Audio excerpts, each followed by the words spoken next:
سب تمہارا کرم ہے آقا کی بات اب تک بنی ہوئی ہے۔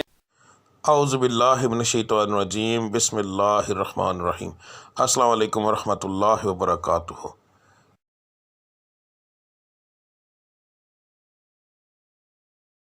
آج کا دن کیسا رہے گا یہ بتانے کے بجائے میں آپ لوگوں کو یہ کیوں نہ بتاؤں کہ کس پڑھائی سے اللہ تعالیٰ کے وہ کون سا بابرکت نام ہے جس کو پڑھنے سے آپ کا آج کا دن بہترین رہے گا۔ بات کو غور سے سن لیجئے، سمجھ لیجئے۔ ہر سٹار کی جیسے پڑھائی مختلف ہوتی ہے، اسی طرح مہینے کے حساب سے، اسی طرح دن کے حساب سے بھی علیحدہ علیحدہ ہوتی ہے۔ تو میں آپ کو جس طریقے سے بتا رہا ہوں اس کا مقصد یہ ہے کہ آپ جو آپ کے آج کے سٹار کی پڑھائی ہے وہ کریں گے تو اس کا نتیجہ آپ کو فوری طور پر ملے گا۔ یعنی کہ اس کا یہ پڑھائی تو ایک دن آپ نے کرنی ہے مگر اس کا نتیجہ فوری طور پر ملتا ہے۔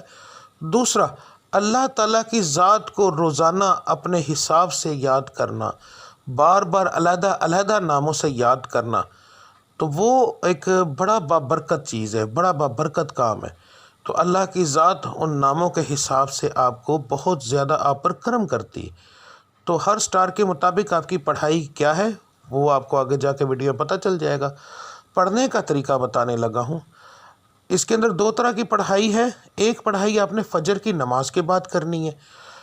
اگر ایک مثال ہے، میں نے یہ بتایا ہے کہ یا اللہ آپ نے پڑھنا ہے تو صرف میں نے اتنا لکھا ہے یا اللہ، اس کے آگے تعداد نہیں لکھی کیونکہ یہ دونوں پڑھائیاں لا تعداد ہوں گی۔ ان کو پڑھنے کے لیے ایک تو آپ کو یاد رکھیے کہ باوضو ہونے کی ضرورت نہیں، اللہ کو کسی بھی حالت میں آپ یاد کر سکتے ہیں۔ تو آپ نے پڑھائی فجر کے بعد کرنی ہے، تسبیح عادتاً پکڑنی ہے تو پکڑ لیں ورنہ کوئی خاص ضرورت نہیں۔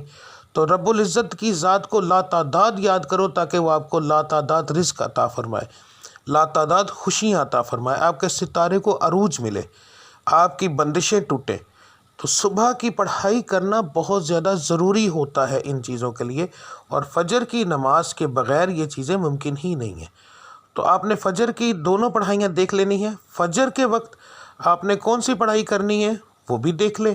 اس کے بعد دوسرا جو لفظ ہوگا، ٹھیک ہے، گھر سے کام کے لیے نکلتے وقت، تو آپ نے یہ لفظ آپ نے کب پڑھنا ہے؟ اگر آپ گھر سے باہر کام کرنے کے لیے جاتے ہیں تو پھر کام پر جانے سے پہلے جب آپ تیار ہو رہے ہوں گے، اس وقت کام کی تیاری کے لیے جب آپ تیار ہوں گے، آپ اس وقت یہ پڑھیں گے، اور پھر پورے دن کے اندر وقفے وقفے کے ساتھ یہ لفظ آپ لا تعداد پڑھیں گے۔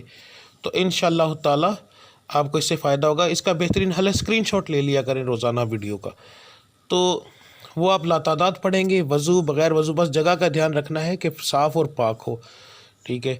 تو اس کے بعد جو لوگ گھر کے اندر بیٹھ کر کام کرتے ہیں ان کے لیے کوئی پابندی نہیں ہے، وہ اس وقت سے ہی پڑھنا شروع کر دیں گے نماز سے فارغ ہونے کے بعد، چاہے وہ رات کو کام کرتے ہیں جیسے آن لائن کا کام کرنے والے، کوئی ایسا کام کرتے ہیں جو گھر کے اندر فیکٹری ہے کوئی ایسا، تو انہوں نے گھر سے باہر نہیں جانا، تو اس لیے وہ لوگ جو ہیں وہ پڑھائی شروع کریں گے فجر کے بعد۔ دعا کرنے کے بعد جب اٹھ جائیں گے تو اس کے بعد وہ چلتے پھرتے یہ پڑھتے رہیں گے۔ دن کے اندر 1 بار پڑھیں، 10 بار پڑھیں، 20 بار پڑھیں، جتنا پڑھیں گے۔ لا تعداد کا مقصد یہ ہوتا ہے کہ جتنا پڑھتے جائیں گے اتنا اللہ کی ذات کرم کرتی جائے گی، ٹھیک ہے۔ تو اب آپ کی پڑھائی آپ دیکھ لیں۔ ملتے ہیں اگلی ویڈیو میں، تب تک کے لیے مجھے اجازت دیجیے۔ اللہ آپ سب کا حامی و ناصر۔ السلام علیکم ورحمۃ اللہ وبرکاتہ۔